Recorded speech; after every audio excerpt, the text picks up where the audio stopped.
Greetings. This is kind of a different type of video that I usually do, but I think it's important. Um, just a disclaimer, I'm not going to have any edition at all except for the audio. There's nothing going to show up on screen like some images or text to help understand what I'm going to say. It's just me talking and some footage of a video game because I don't want to show my face. For security and privacy reasons. Normally, people do this and they show their faces. They're fine with that. I'm not. I'm not fine. And also because people judge appearances a lot. That's the reality of life, I suppose. And I don't want to discourage anyone of watching my video because of my appearance. So anyways, what I want to talk about is something that I'm not sure if I should. I'm not sure. I don't feel comfortable saying that, what I'm going to say.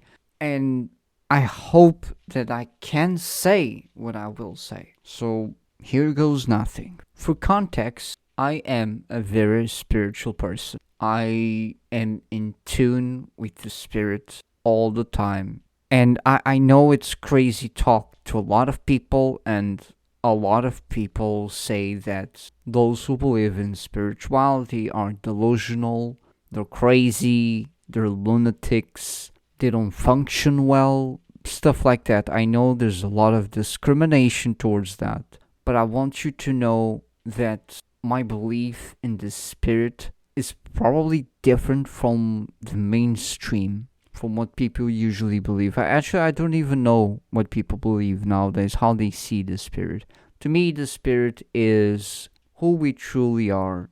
It is, let's say, I like this analogy, so I'll use it. Imagine a video game. Usually you play with a character, and usually you have an account, and that account is what has that character attached. Sometimes, or more usually, you can have more than one character. And imagine the character being the body, the account the spirit. So technically, we are the accounts, we're not the character. The character lives and dies, the character levels up. It is the character that interacts with the world, but it is the account that allows the character to exist in the first place. Without the account, no character can exist or and be controlled by a player. So technically, the spirit is what controls the player, or it's the account behind the character. The player controls the character, and the player is the spirit. We could call it that. I guess we could see it either as the account or the person actually behind the screen controlling the character being the spirit. Either way, it is something that is within us. So the spirit is within us. We are actually the spirit. We don't know this because we are, I like to call it, stuck in the body. Our consciousness is physical. It's in the body. We believe firmly that we are the body. We are the character. But in reality, we aren't. And I think it's kind of weird because when you start developing a very close relationship, let's call it that, with your spirit, with who you truly are, you start seeing the world in a very different way, and strange things happen. You start seeing things that are also strange, and it's not delusions, it's not hallucinations or anything. It has nothing to do with that. Nothing. It has nothing to do with any pathologies. It's not a pathology to be close to your spirit. You're just being close to your inner self. And I think that's healthy. I think that's a healthy thing to do. And I also think that a lot of people lack this interior thing. I'm actually missing the English word for this. An inwards kind of thing. I think a lot of people are missing this. Actually, let me be bold enough to say that most of the world, most of the human population is lacking this spiritual connection with themselves. No one really cares about this anymore. I believe this has been lost for a while. And I think that it is what can solve a lot of problems. Almost all world problems that we face currently can be solved through an inner connection with ourselves, an inwards connection. and a connection that actually goes to the spirit, to the spiritual part of us that exists in all of us. And everything has this essence that everyone talks about. No one really knows what it is, but it's been talked about for ages. It's in folklore, it's in stories, it's in myths, it's in some religions, it's in cults, it's in games, it's in movies, it's in series, animes, everywhere. It's the spirit, spirituality, and all those paranormal things. They are everywhere. We cannot escape it. They're fantastic. Some of them are fantastic. And we love good stories with interesting things. Some people are more drawn to spiritual things. Some aren't, and that's perfectly fine. No one's supposed to be equal in that regard. And it's okay to have people that don't believe in the spirit, and it's okay to have people that do. Now, why does this all matter? This matters because I've lived my life very close to the spirit for a very long time. I believe maybe, I don't know, maybe since I was 10, 11, 12, something around that age. I'm 32 right now. I'm kind of old. It's been a while. But I have lived with the spirit for a very long time. I've developed a very strong relation with my spirit, with my inner self. And let me tell you that it's not yet complete. It's not even half complete. It's not even a third complete. There's so much depth, so much to find. It's like diving into an ocean that doesn't seem to have an end. I don't know what to say. It's fantastic. It's beautiful. I found so many things about how I work and why, and it applies to almost every person that I know too. A lot of the mechanics inside my brain are the same in other people. It's interesting, and of course there are divergences. There's diversification. I am slightly different from everyone else, and everyone else is slightly different from each other. So there's obviously things that are personal to me, things that work only for me, and that's a different story. Each one has their own story. Each one has their own ocean to explore, so to speak. And like I don't see an end for mine. I haven't seen one for a while, and I don't think I will see it in the future. It's too deep. But I still go. I still keep diving and keep finding things, lost things around everywhere. What's on the surface is not much, actually. Most things are submerged, and the deeper I go, the more I find. It's like there's cities down here. It's so much to understand. It's insane, really. And throughout all my life, I've been delving deep into my own being, thinking to myself, and pondering in my action, analyzing what I have learned, and reaching conclusions, connecting the dots, as I like to call it, understanding the world around me, the people that surround me, their actions, their thoughts, their words, everything around me. I just keep thinking about it and processing the information I receive daily. I process that daily too. I receive it and I process every day, all the time, always receiving new information, always thinking about it. And I don't I don't know. That's how I work, I suppose. I'm not entirely sure why I'm like that, but I quite enjoy it. It's beautiful. I feel good about it. It's amazing. I love doing it. I've been doing it for since a young age. I don't want to stop. Like, I don't see myself stopping doing that because it's my life. It's literally my life. I do this for a living. This is my career. My career is thinking, and I just think and I think and I think and I think, and I don't stop. And some people may say that, oh, you're an overthinker. I'm not overthinking anything. I'm just letting my mind roam free and think what I want to think at the moment. I keep jumping thoughts and topics and interests and curiosities. There's so much to learn and to understand. It's insane, like the amount of information out there that can be found, understood, and studied. It's so much. so vast, like the universe. So many planets to explore is like a topic, a subject, like physics or math or computer science, for example, which is something I'm interested in.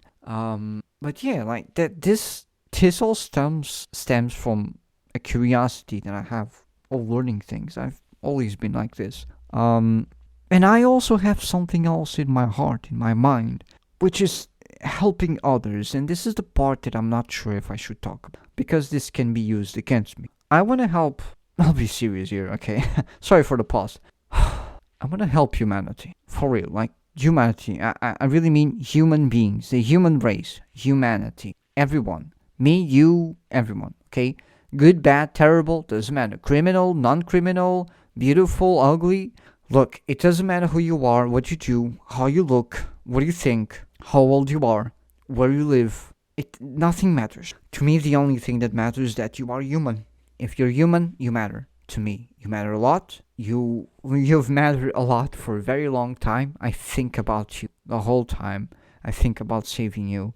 I think about protecting you. I think about defending you.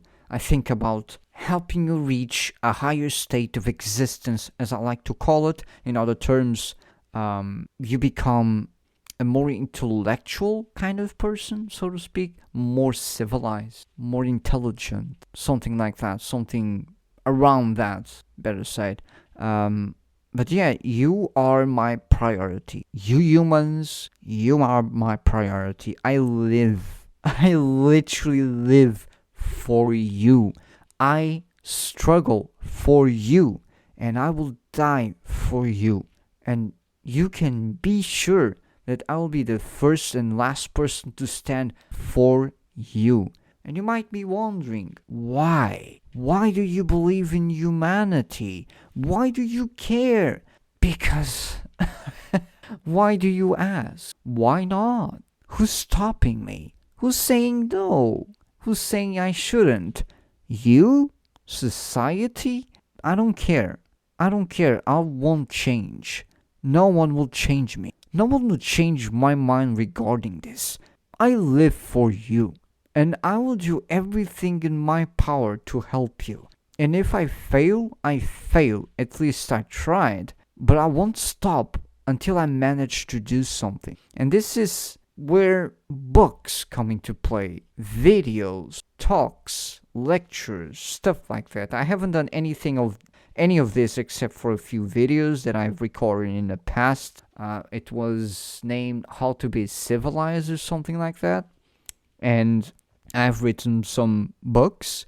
They're obviously incomplete. Most of them, and probably all of them, are incomplete. And I want to release them to the public. I'm not going to finish them. I don't care. Read as they are.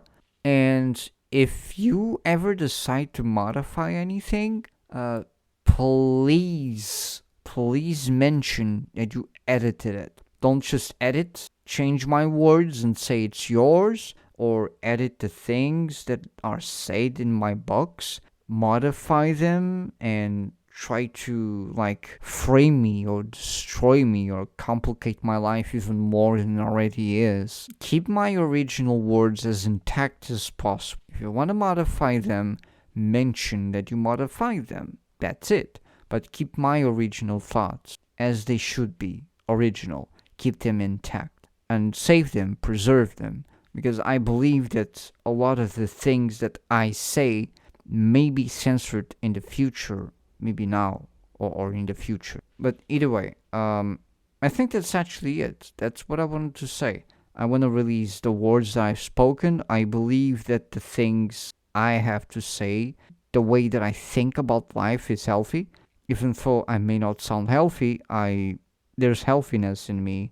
I've written these books when I was healthy. I'm still healthy. I can still write them, but I don't want to bother with them because life is uncertain.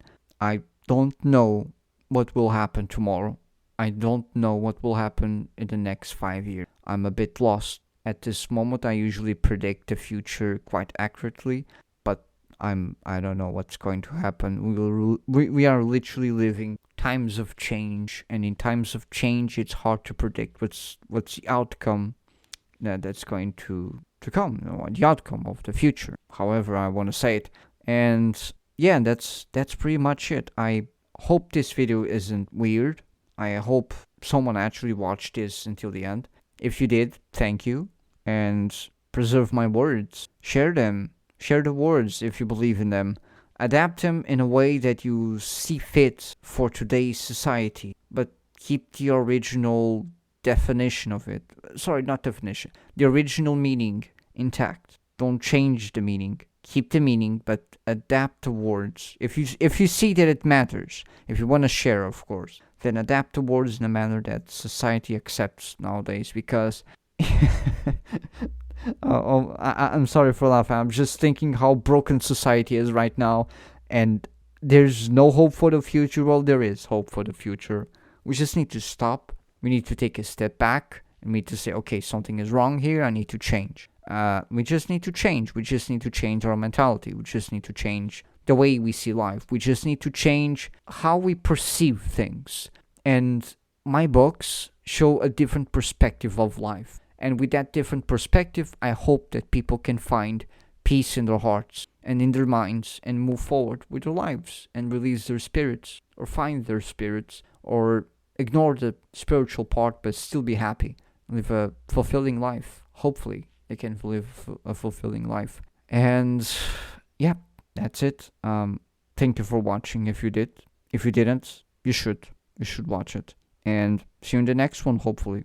Take care and bye.